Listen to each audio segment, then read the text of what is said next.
sou Deise Maranata e está no ar mais um episódio do programa Ela é o Elo, um espaço de reflexão, de conversa, de trocas de experiências e de temas também que impactam a nossa vida e que precisam ser debatidos com responsabilidade, sensibilidade e compromisso com a verdade. A cada semana a gente vai se encontrar por aqui e ouvir pessoas que são protagonistas nas suas áreas e que ajudam a construir caminhos para uma sociedade mais justa, segura e consciente. O nome do programa não é por acaso.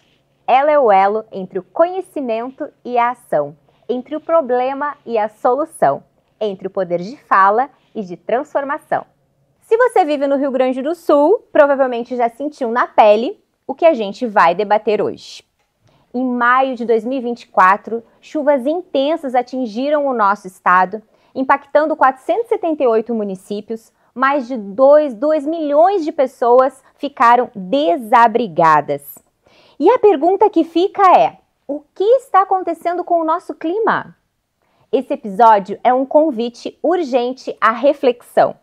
As mudanças climáticas não são mais uma possibilidade para o futuro, mas estão acontecendo agora, são uma realidade.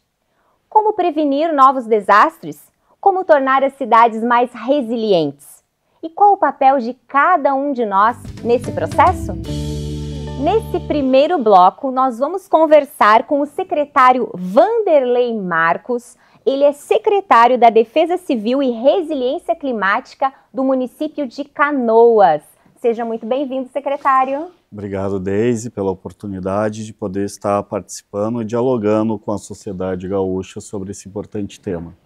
Sim, esse tema que impactou todo o nosso estado, né, secretário? Em 2023, em 2024, em 2025. Né? Então, estamos vivendo uma realidade diferente para nós, com as mudanças climáticas acontecendo cada vez com mais frequência. Como que a Defesa Civil, secretário, se reorganizou após o maior desastre climático da história do Rio Grande do Sul? Na verdade, Deise, é importante dizer que esses eventos mais intensos, eles vêm ocorrendo na nossa região, né, e no nosso estado, mas principalmente na região metropolitana desde 22, onde nós tivemos em 16 de agosto uma microexplosão que atingiu a região metropolitana, começando ali a região de Eldorado, Guaíba, Porto Alegre, adentrando ao município com grande intensidade em Canoas e também atingindo o município de Cachoeirinha, a qual na época eu estava à frente da Defesa Civil do município, onde este evento teve uma intensidade extremamente forte que ficou lá em Cachoeirinha, uma imagem que percorreu o mundo, que foi de uma torre de transmissão de energia retorcida no bairro Jardim do Bosque. De tal foi a força dos ventos. Como eu costumo dizer que o símbolo da imagem de 24 foi o cavalo caramelo no telhado, em Canoas. Exatamente. Mas lá em Roca Salles nós tivemos uma imagem que impactou muito em 23, que foi a imagem de uma vaca em cima, quando as águas baixaram, em cima das redes elétricas no município, o qual impactou tanto a altura que a água chegou, né, em sua elevação. E vimos a necessidade, então, juntamente com o presidente da época, e hoje reeleito presidente da Grampal, o prefeito Marcelo Maranata, onde acolheu naquele momento a nossa solicitação, vendo diante a necessidade de uma organização regional de proteção e defesa civil, onde o prefeito, então presidente, acolheu o nosso pedido e também vendo a necessidade, porque também sofreu lá em Guaíba as consequências, então, de criar o Fórum de Proteção e Defesa Civil, que está atuando na região dentro da Grampal há 3 anos, sendo hoje um dos fóruns mais importantes. E dentro do fórum, nós já vínhamos debatendo e nos preparando juntamente através da Grampal e preparando os municípios para os próximos eventos que poderiam vir a ocorrer.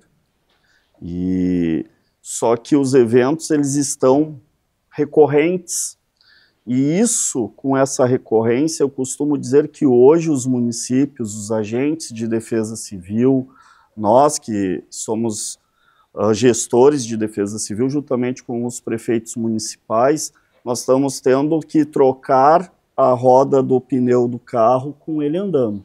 Sim. Porque logo em seguida, ali na virada de 23 para 24, o nosso estado, a nossa região sofreu em 16 de janeiro uma severa tempestade repentina de 15 minutos em 16 de janeiro, uma macrocélula que acabou trazendo ventos com quase 200 quilômetros por hora, que acabou destelhando diversas residências na região, e não foi diferente lá em Cachoeirinha, quanto em Canoas e em outros municípios, e com isso tu vai reconstruindo, a cada evento tu vai tendo que reconstruir as cidades, né? E logo em seguida, quando começa a reconstruir de um evento climático de grande intensidade, onde só em Canoas nós tivemos, lá em Canoas, eu não estava mais pelos dados, mais de 3.000 residências afetadas, e em Cachoeirinha, que é um pouco menor, nós tivemos 1.500 residências. Sem falar do número de arbóreos e de árvores de grande, médio, pequeno porte que tombaram em cima de residências, obstruíram ruas, sem falar o que prejudicou a questão de abastecimento de energia para a nossa população e comunicação. Então, quando tu consegue começar a reestruturar para que a cidade possa voltar à normalidade, nós fomos surpreendidos com um novo evento climático, e daí sim, uma das maiores tragédias em 24, né, que atingiu severamente o estado do Rio Grande do Sul, mas dessa vez com um impacto muito maior, que foi a região metropolitana, que foi a cidade de Guaíba, que sofreu, Eldorado do Sul, também Porto Alegre e Cachoeirinha, que foram as da região metropolitana afetadas, mas a cidade mais afetada do estado foi Canoas. Sim. Foram 186 mil pessoas atingidas diretamente, foram 80 mil residências. Hoje ainda, após um ano após o desastre, nós temos também impactos econômicos, financeiros, temos em torno de 21 mil CNPJs e MEIs que não retornaram à ativa ainda, porque as pessoas, muitas, não têm condições financeiras para a retomada, até devido também à demora de ajuda dos outros entes federativos para a nossa região. E então, estamos tendo uma grande força e também lidando. Quando passa um ano, nós já sofremos também com novas chuvas intensas, claro, de pouca intensidade, mas o que mostra que, principalmente, é o que eu costumo dizer para os meus colegas de Grampal e o que eu digo também para os meus colegas de município. Nós temos que ter a compreensão agora que nós vivemos um outro momento, que é um momento que nós vamos sim viver com esses eventos, conviver com mais frequência com esses eventos climáticos, e assim como outros países, e eu não gosto da palavra que muitos populares utilizam, desenvolvidos, eu utilizo aqueles países que convivem com esses eventos climáticos de forma recorrentes, como o Japão, como a Holanda, a Turquia, os próprios Estados Unidos, assim como a Itália, que são países que convivem na sua essência com esses desastres, mas que também eles têm uma cultura de preservação, uma cultura de políticas públicas de proteção desde a sua essência. O que talvez, como eu digo, por o que não é mais, existia até uma música que o Brasil era um país abençoado por Deus, porque nós não tínhamos eventos climáticos de intensidade, hoje temos. Talvez estamos atrasados, mas com isso estamos hoje tendo que investir, como estamos investindo lá em Canoas, em treinamentos, estamos organizando... Para a população, secretário, entender o movimento dos municípios da região metropolitana. Vocês têm trabalhado, então, junto à Grampal, num fórum, onde se reúnem mensalmente, né, os secretários de Defesa Civil, e estão trabalhando, então, esses temas de prevenção, de capacitação, de treinamento, estruturação, de forma coletiva através do consórcio. Nós também estamos trabalhando de forma coletiva para que a gente possa estar estruturando e fortalecendo as defesas civis. Porque essa estruturação é importante dizer, nós temos uma defesa, nós temos 3 níveis de defesa civil no Brasil. Tem a defesa civil nacional, depois nós temos a do Estado e a dos municípios. Sim. Sendo as dos municípios responsabilidade 100% dos gestores locais, dos prefeitos, de estruturar as defesas civis. Estruturar em que sentido? Desde equipamentos, pessoal, investir em capacitação, assim como também em sistemas de tecnologia para monitoramento do clima. Nós não recebemos R$1 do governo do estado, R$1 do governo federal para investimento em proteção em estrutura da defesa civil.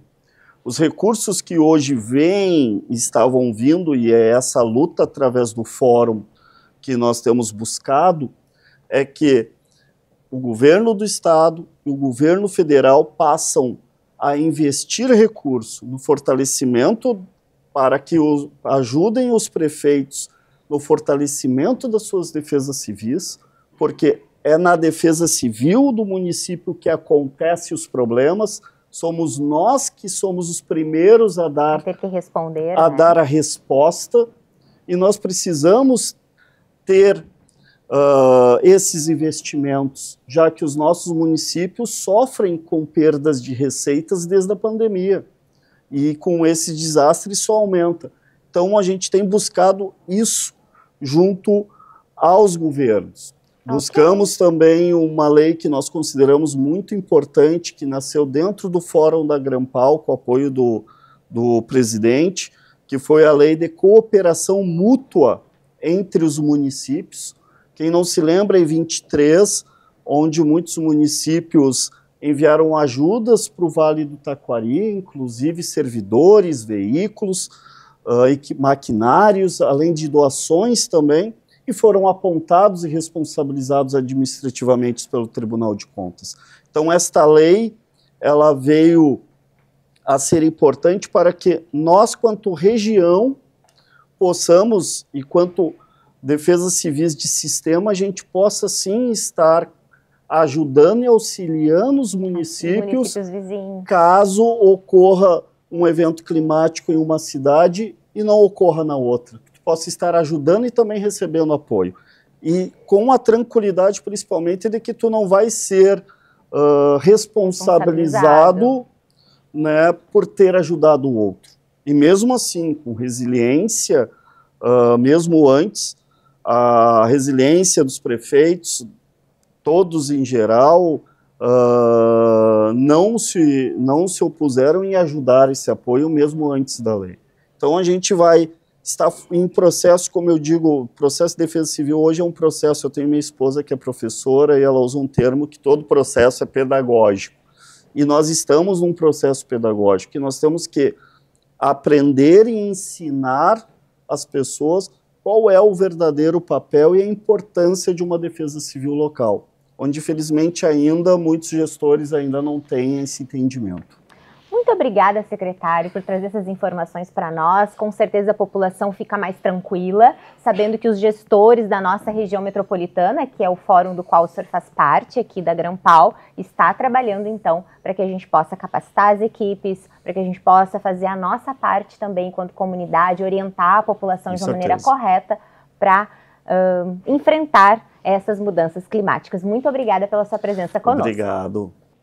Agora eu quero te convidar para assistir com a gente o quadro Papo Local.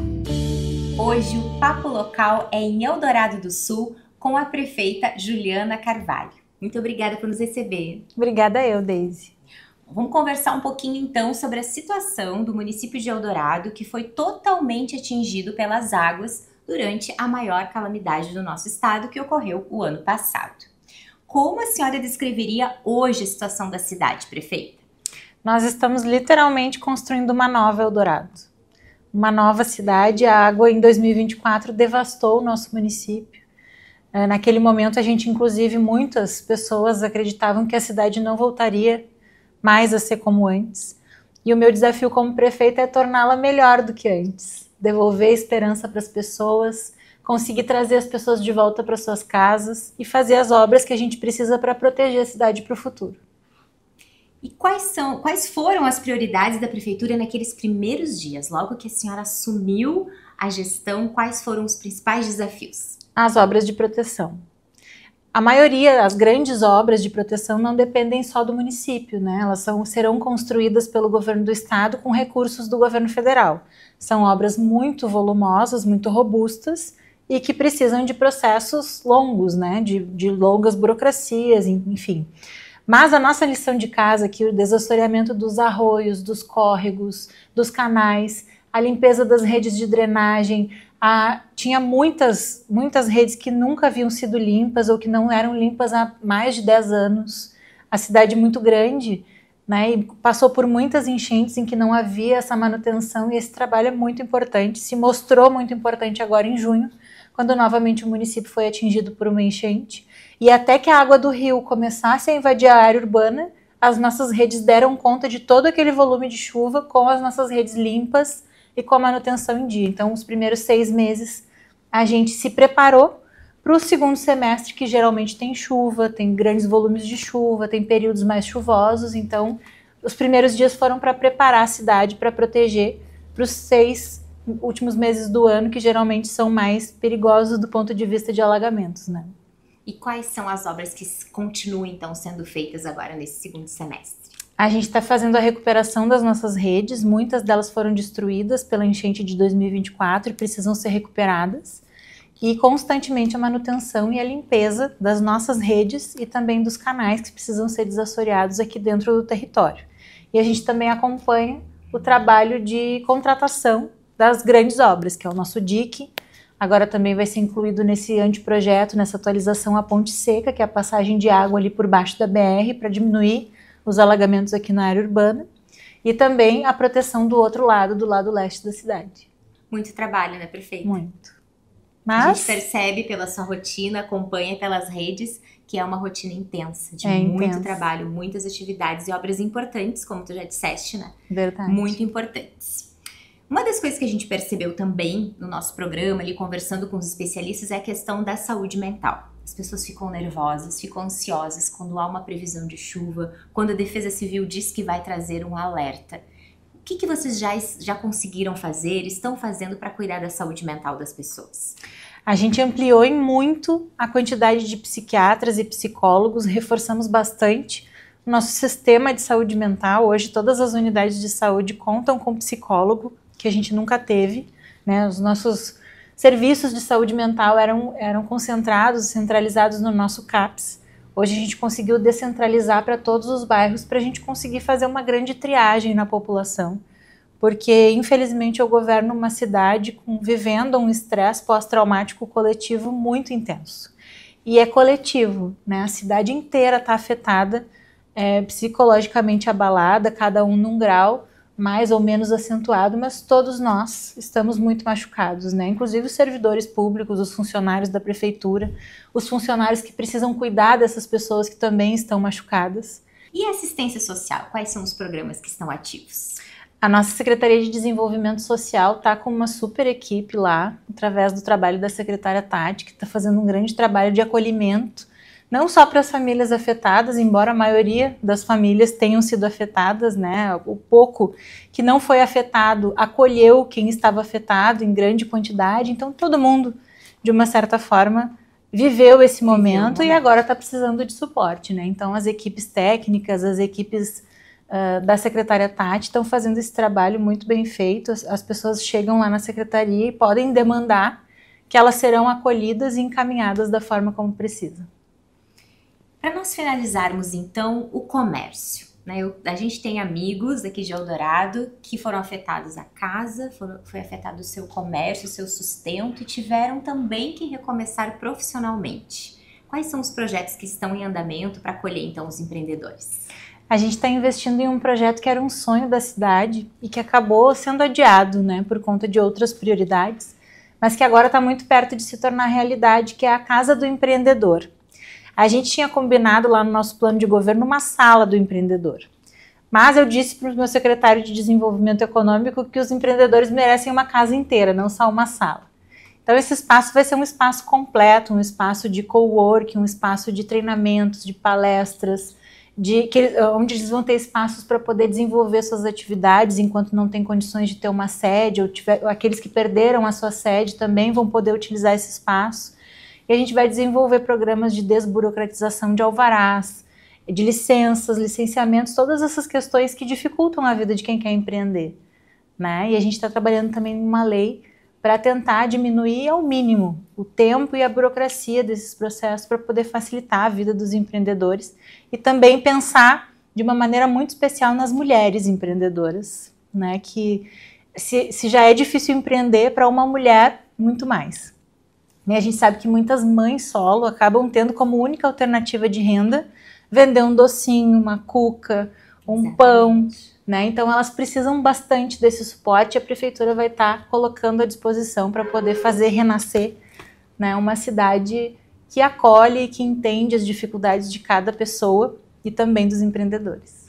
E as mães atípicas também, né, prefeita? Também. Precisam, às vezes, ficar em casa, produzir alguma coisa em casa, gerar renda, mas também cuidando do filho. Então, muito importante esse projeto, vai ser lindo. Quero estar aqui também para conhecer. Com certeza. Muito obrigada, prefeita, pelo seu tempo, por esse papo conosco. Que Deus lhe abençoe a ti e a toda a tua equipe, para que vocês possam seguir avançando com a cidade de Eldorado, que mora no nosso coração, né? Estamos ali sempre unidos, né, Guaíba e Eldorado, e a gente agradece pela oportunidade de conversar contigo. Eu que agradeço. Guaíba é a nossa cidade mãe, né? Nós somos irmãs, vivemos aqui lado a lado e sempre pudemos contar muito com o apoio de Guaíba, do prefeito, da nossa primeira-dama querida, que está sempre aqui conosco, principalmente nos momentos difíceis. Muito obrigada. Eu que agradeço.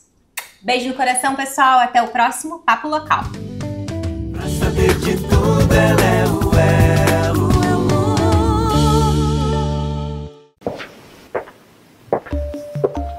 Você já parou para pensar na força da publicidade?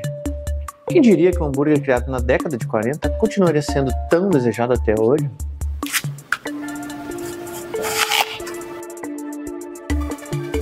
Uma empresa de computadores que provaria que pensar diferente não é pecado.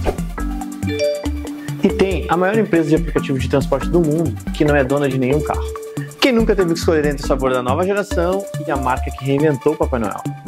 E sem falar na campanha publicitária que ficou mais tempo no ar na TV no mundo inteiro, vendendo esponja de aço e suas 1001 utilidades.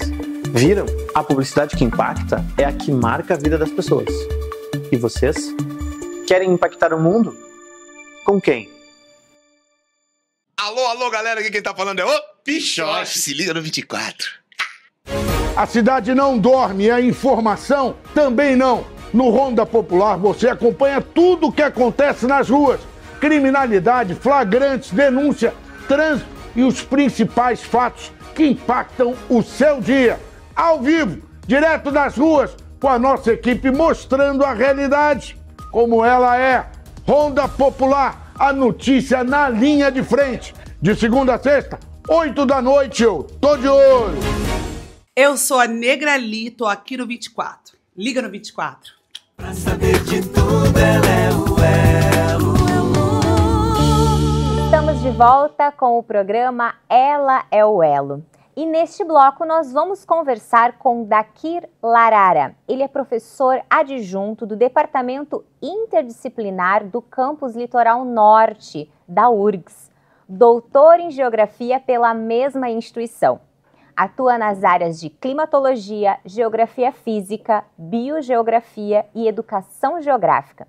Desenvolve pesquisas sobre eventos climáticos extremos, modelagem de riscos ambientais e uso de geotecnologias, com destaque para a aplicação de inteligência artificial em áreas com escassez de dados. Seja bem-vindo, professor. Muito obrigado pelo convite, satisfação estar aqui e um abraço especial para a tua audiência. Vamos começar então, professor. O senhor pesquisa esses eventos extremos e riscos ambientais. Então, a população, depois de tudo que nós vivemos nos últimos anos, é pandemia, é estiagem, enchente, os fortes ventos. Então, são vários eventos climáticos que têm nos preocupado. O que os dados mais recentes revelam sobre a situação do nosso estado? Bom, a gente tem que entender, desde a audiência, que o estado está dentro de um contexto regional e de um contexto global. Tá?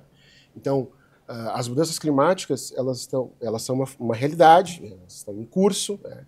E a região, o estado do Rio Grande do Sul, está numa posição geográfica de uma série de eventos extremos que se acentua com as mudanças climáticas. Né?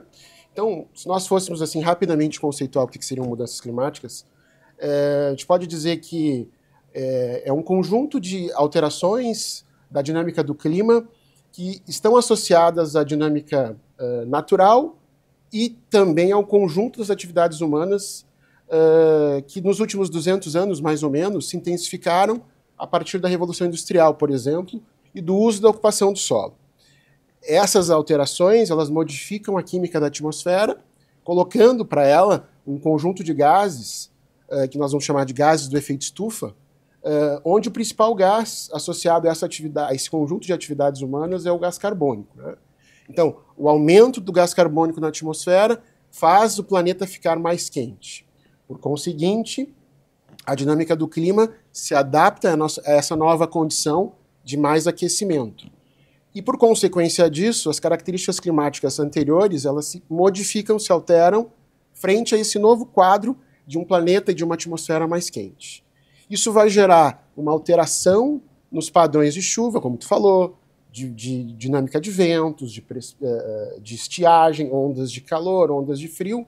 E o Rio Grande do Sul, por estar numa região de transição entre o ar tropical e o ar polar, a gente está nessa zona de embate desses sistemas atmosféricos. Portanto, é uma região que vai sofrer e vem sofrendo bastante, como a gente vem observando nos últimos anos, né? Em especial no ano passado. Então, os estudos estão mostrando que os fenômenos extremos, de chuvas intensas, períodos de estiagem, ondas de calor, ondas de frio, estão se intensificando, né? Por conseguinte, impactando nos sistemas naturais e nos sistemas humanos, ameaçando e ceifando, como a gente observou, vidas humanas nesse processo. Então, uma série de estudos vem sendo feitas já há mais de 10 anos. A gente já vem alertando sobre essa temática há bastante tempo e o estado do Rio Grande do Sul está nessa zona, nesse local de grande perturbação de eventos extremos, impactando no sistema construído e também na maneira, no modo de vida em que as pessoas, historicamente, aqui se estabeleceram, né?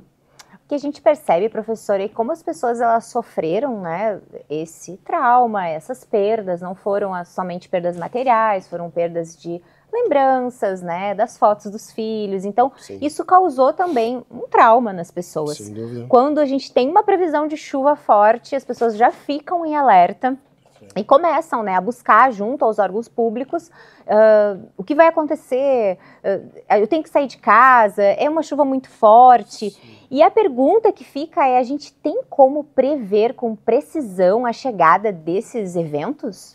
Uma ótima pergunta.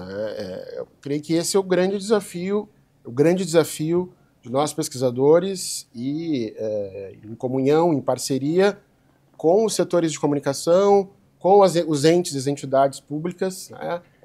Defesa Civil, demais gestores nas diferentes escalas em que a Defesa Civil atua. Do ponto de vista da meteorologia, as previsões elas são bastante confiáveis, né? Ou seja, o Rio Grande do Sul passou agora por um período de chuva, agora recentemente, né? E o processo de previsão ele está associado a um conjunto de modelos computacionais que a gente usa para verificar o nível do volume e o momento, volume de chuva, por exemplo, ou de algum outro evento, né? No caso desse ano foi um evento de chuva, né? Então, os modelos trabalham com uma previsão de um certo volume de precipitação e também no tempo, em que momento ele vai acontecer. Então, como a atmosfera é extremamente dinâmica, uma previsão mais prolongada, com uma antecedência muito grande, ela incorre em erros, né?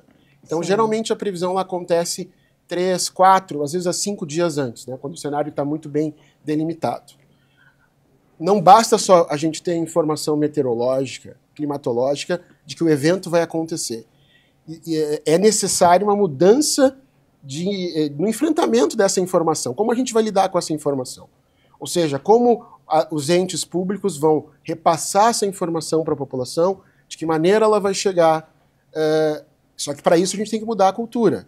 A gente tem que investir em prevenção, a gente tem que trabalhar e treinar as lideranças comunitárias, trabalhar nos locais onde, historicamente, esses impactos eles vêm acontecendo e são recorrentes. Portanto, há uma necessidade de a gente modificar os protocolos.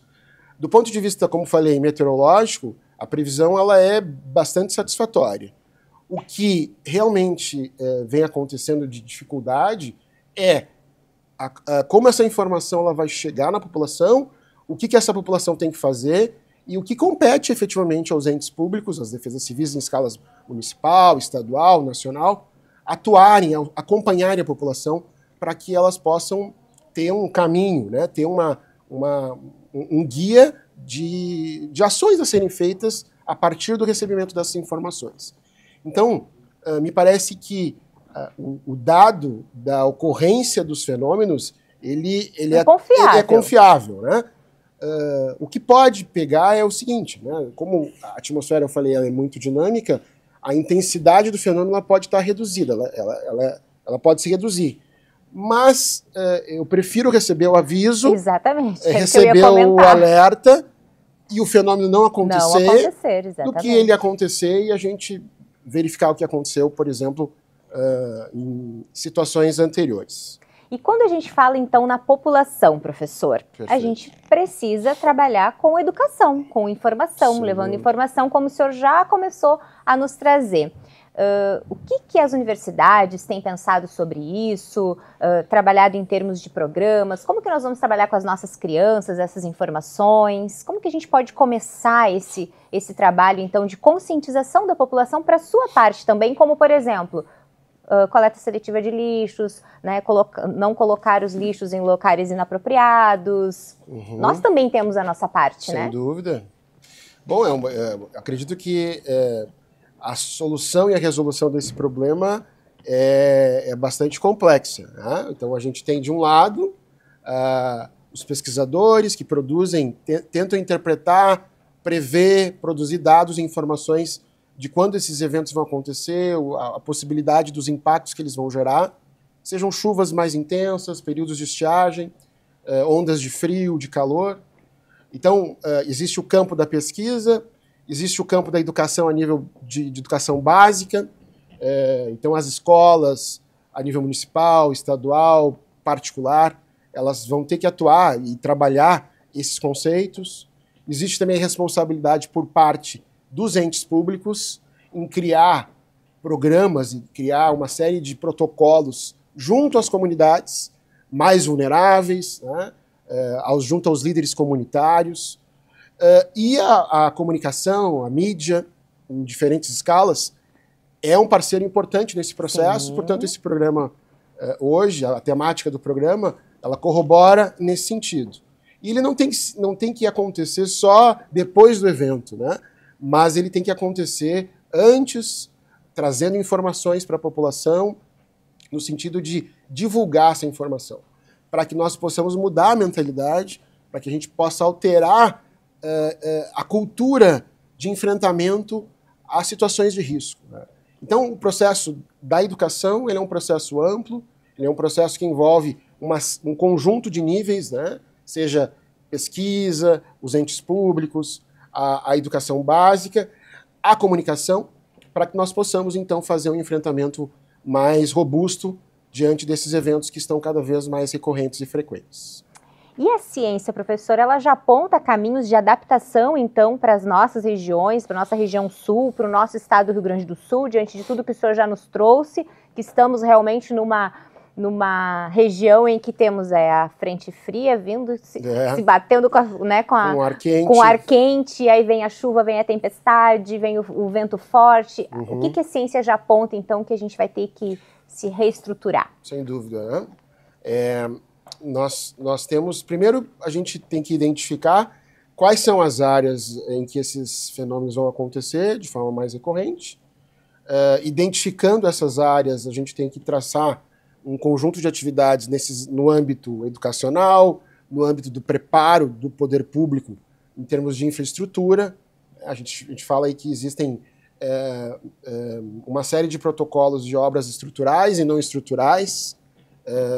Então a gente tem que identificar quais são as áreas vulneráveis, quais são as regiões que são mais propensas a alagamentos, no caso de eventos de chuvas volumosas concentradas num curto intervalo de tempo. Então, primeiro, a gente tem que mapear bem as áreas de maior risco, né?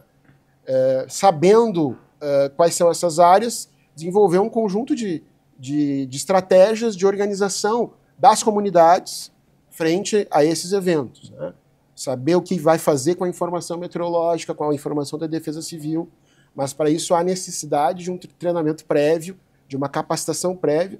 Por isso, a gente tem que alocar mais recursos para investir não só em obras estruturais, mas também em ações não estruturais, que são ações junto a comunidades. Eu participo, por exemplo, de um projeto que foi aprovado pela FAPERGS, pela Fundação de Fomento à Pesquisa do Estado, chamado Previne Taquariantas. Previne Taquariantas. A gente atua junto à região do Vale do Taquari, um conjunto de pesquisadores de diversas universidades, trabalhando junto às prefeituras, no sentido de mapear as áreas com risco de alagamento. A gente tem um grupo que trabalha junto às comunidades, que é o grupo da comunicação. Então, existe um conjunto de atividades que podem ser feitas para preparar a população e os entes públicos a lidar com essa situação, que, como eu falei antes, está se tornando cada vez mais recorrente, mais frequente. Portanto, a gente tem que criar a tal da resiliência, né? Aquela casca, vamos dizer assim, para esse enfrentamento, né? E isso não vai acontecer se a gente somente tratar do depois. A gente tem que ter uma capacitação, uma expertise, um nível educacional prévio de enfrentamento, de saber o que a gente vai fazer. Cada um com as suas ações, mas com o intuito de trabalhar a coletividade, que é o bem maior dos municípios, das regiões e do Estado como um todo. Cada um entendendo a sua parte, a sua função e trabalhando harmoniosamente, harmoniosa e conjuntamente. Né? Muito obrigada, professor, pela sua presença. Sempre bom a gente conversar com quem estuda, com quem entende, a gente aprende coisas novas. Então, muito obrigada pela sua presença conosco. Eu que agradeço o convite, estou à disposição. Muito obrigado. Obrigada. Agora eu quero te convidar para assistir o quadro Papo Local. Agora nós estamos na casa da dona Jurema. Ela é vigilante patrimonial e está nos recebendo aqui no escritório de contabilidade da sua filha para que a gente possa bater um papo também sobre como ela está vivendo esse momento de reconstrução da cidade de Eldorado. Dona Jurema, a senhora é moradora de Eldorado há 10 anos, Há 10 anos.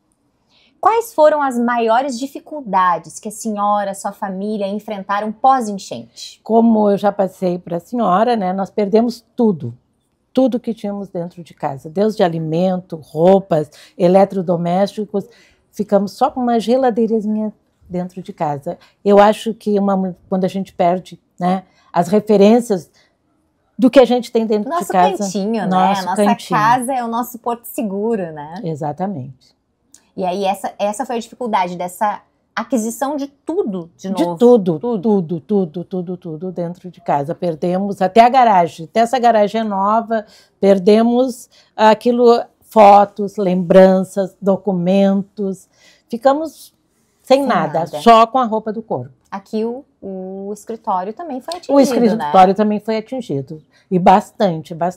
Ela perdeu todo o escritório, né? Agora ela está recebendo doações aqui, ajuda ali, alguma coisa que... a contabilidade, tu sabe, ela é lenta, né? Lenta essa retomada, essa retomada. Como que ficou o emocional de vocês? Bastante abalado, muito abalado, porque a idade, eu tenho 70 anos, meu marido está com 72, minha filha começando nessa profissão, então nós ficamos bastante perdidos, com muita dificuldades, tivemos que buscar o apoio emocional, e aí entrou anjos na nossa vida, como a Simone Boneberg, né, que colocou o QG aqui, e como a Juliana Carvalho, que estava apenas candidata, não era prefeita, mas foi a minha bênção, né? Ela nos apoiou muito como amiga, como apoiadora, como financiadora. A Juliana foi assim, primordial junto com a Simone Boneberg. E vocês já começaram, enquanto família, já começaram a fazer esse tratamento com psicólogos? Já tiveram acesso ao serviço? Tivemos o acesso através do município. Ah, que bênção. O que mais mudou na sua vida depois da enchente? Qual foi a maior mudança? A mudança foi que a gente estava sempre muito dentro da gente, na família, e não sabia que tinha essa comunidade, não conhecia a comunidade. Tu via um vizinho aqui, um vizinho ali, né? Bom dia, boa tarde. A mudança maior foi essa. Conhecer, unir, a gente sofrendo, tendo as dificuldades, mas tendo que amparar o outro, né? O outro com as suas dificuldades e nos amparando. Assim que a gente conseguiu se fortalecer. Essa união da comunidade. Essa união da comunidade. Meu filho perguntava, mãe, tu sozinha, tu e o pai lá dentro daquela casa? Eu digo, mas não estamos com fome, não estamos com frio. Temos um colchão para dormir, porque a comunidade nos fortaleceu e o que nós ganhávamos, a gente conseguia dividir, aprender a dividir. Sabe que lá em Guaíba também a gente sentiu isso. A gente estava vivendo um momento muito triste, onde as pessoas estavam perdendo não só os bens materiais, como a senhora trouxe, mas as suas lembranças, as suas fotos dos filhos, a sua história, né? Exato. Registros da sua história. Mas todo mundo largou, né? Largou as suas coisas. Eu lembro, nos primeiros dias da prefeitura, todas as pessoas que não foram atingidas estavam lá, prontidão para ser voluntárias, para servir ao próximo. Então, essa união da comunidade fez muita diferença, realmente. Exatamente. Quando a gente voltou para casa, nós não tínhamos nada, né? Abrimos a porta, era um entulho em volta de barro, que era tuas lembranças, que eram teus pratos, que era ter... Olha, chega a me emocionar ainda. E aí tu tem que botar tudo para a rua e recomeçar de novo.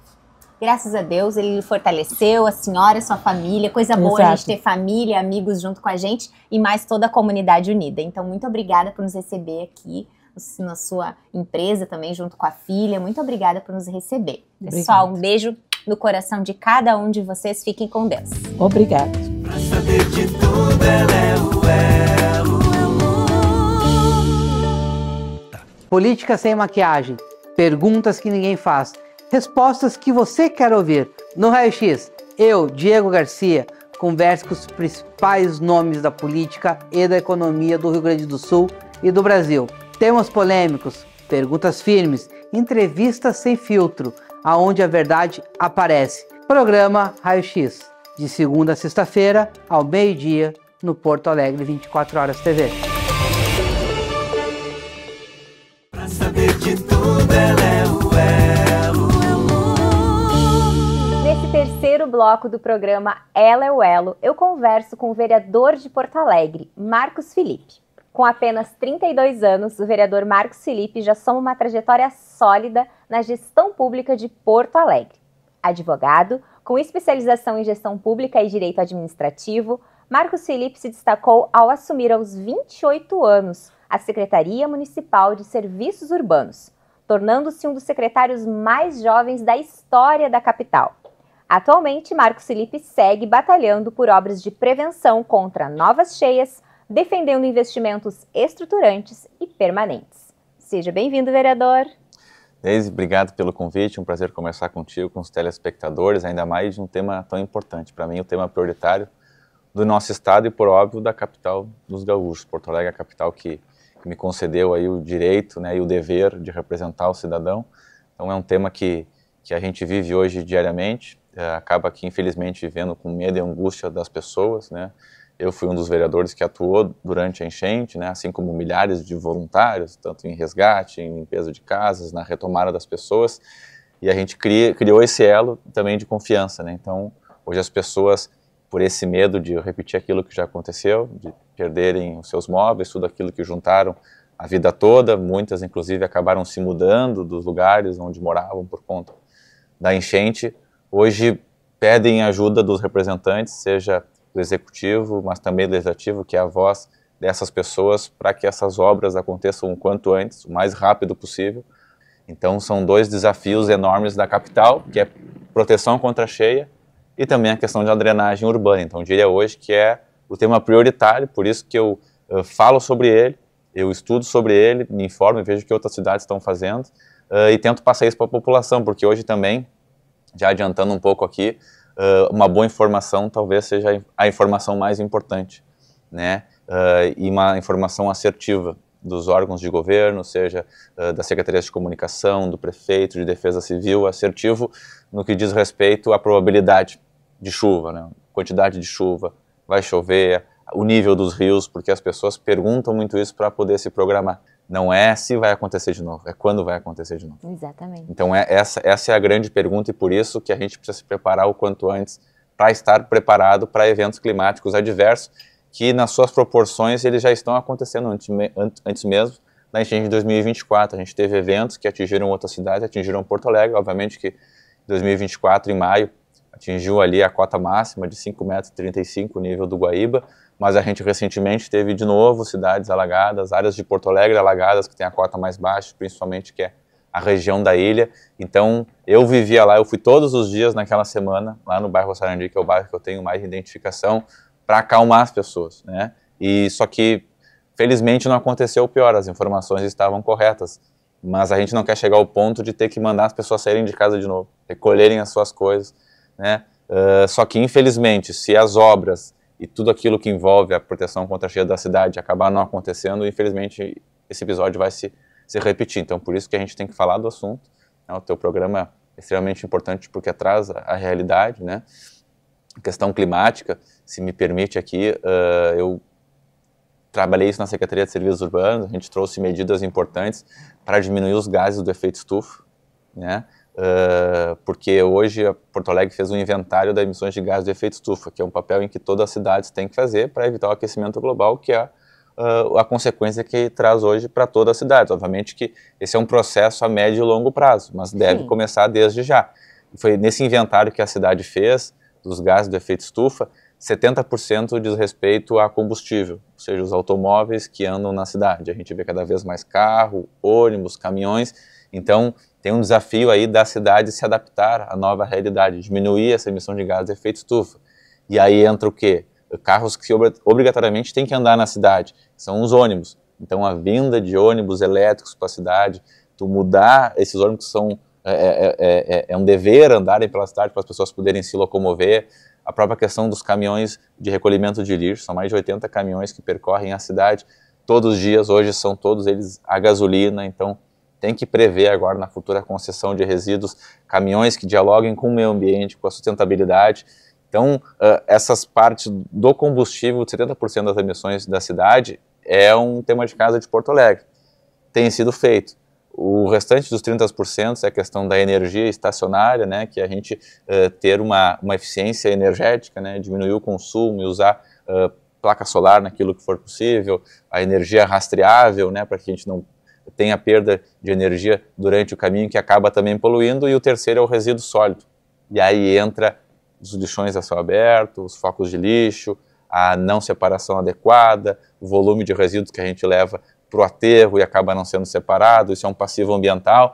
Então, dentro dessas três esferas que hoje correspondem os poluentes da nossa cidade, é onde a gente tem que trabalhar a curto, médio e longo prazo, para que a gente faça a nossa parte, a parte como Porto Alegre.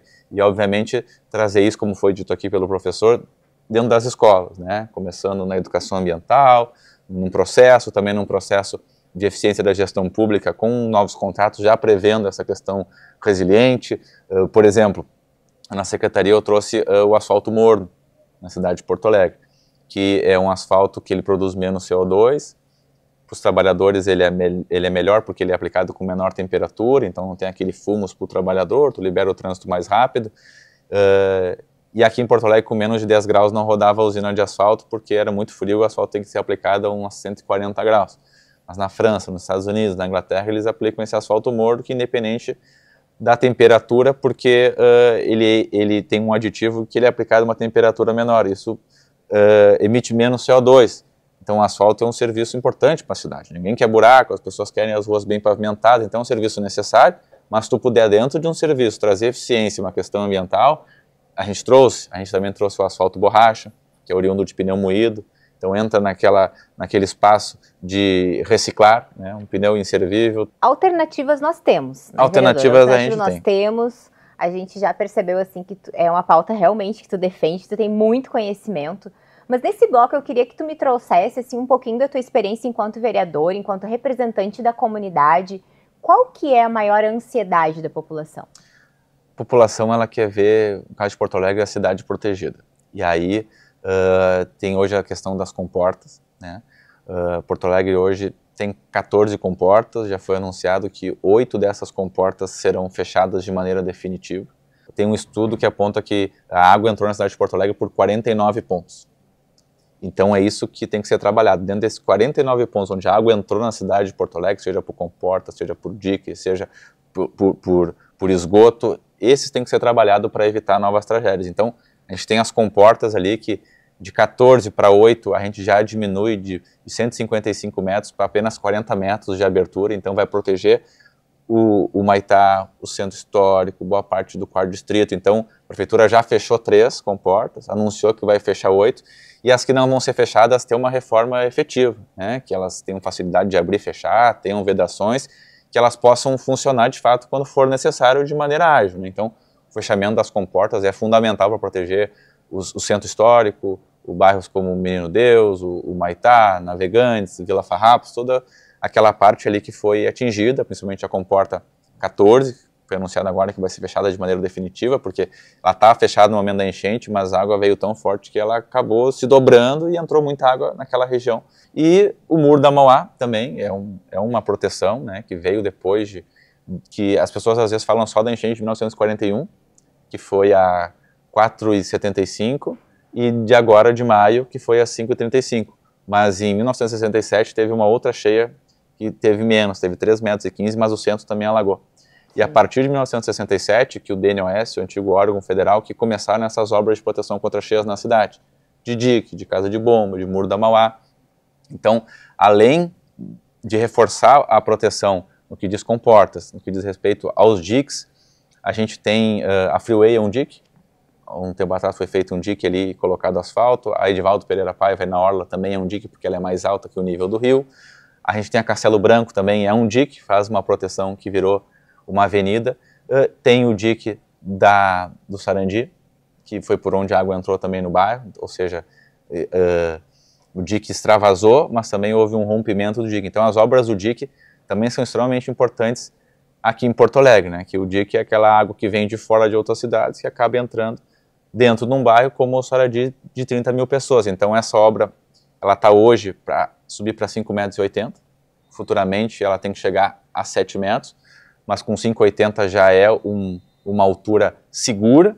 A gente teve o dique da Fiergas, que já está praticamente concluído, e a gente tem um outro dique, que é o dique da Nova Brasília, que ele ainda não está concluído, e ali, eu sempre digo, a construção do dique em si, hoje ela não é tão complexa. A maior dificuldade é acolher as pessoas que estão morando em cima do dique ou no entorno do dique. É um problema de moradia que vem antes da questão de proteger as cidades. É acolher essas pessoas. Mas também hoje é uma oportunidade de ter um programa como Compra Assistida, que é R$200 mil para as pessoas que tiveram a sua casa invadida pela água e estão em locais que vai precisar de obra de proteção contra cheias, que essas pessoas recebam esse valor. Muitas vezes a casa até vale menos, em outros locais vale mais, mas elas recebam esse valor e elas escolham um lugar seguro para morar. Obrigada, vereador, pela tua participação aqui com a gente. Foi rapidinho, mas pode voltar sempre que quiser, trazendo mais informações do que está sendo feito, de como estão as obras aqui em Porto Alegre, né, a nossa capital. E como tu bem disseste, as águas descem, né, vêm das outras regiões, descem, chegam aqui no Rio Guaíba e acabam atingindo a capital e a região metropolitana. Então, muito obrigada pelos teus esclarecimentos. Obrigado pelo convite e parabéns pelo programa. Muito obrigada. As mudanças climáticas já não são mais uma previsão distante, mas uma realidade presente. E quanto mais a gente adia o debate, maior o impacto, principalmente sobre os mais vulneráveis. E é isso que o Ela é o Elo quer construir: pontes entre o conhecimento, a ação e a consciência. Obrigada pela sua audiência. Na próxima semana tem mais. E a gente se encontra para seguir refletindo e agindo. Beijo no coração! Atualidades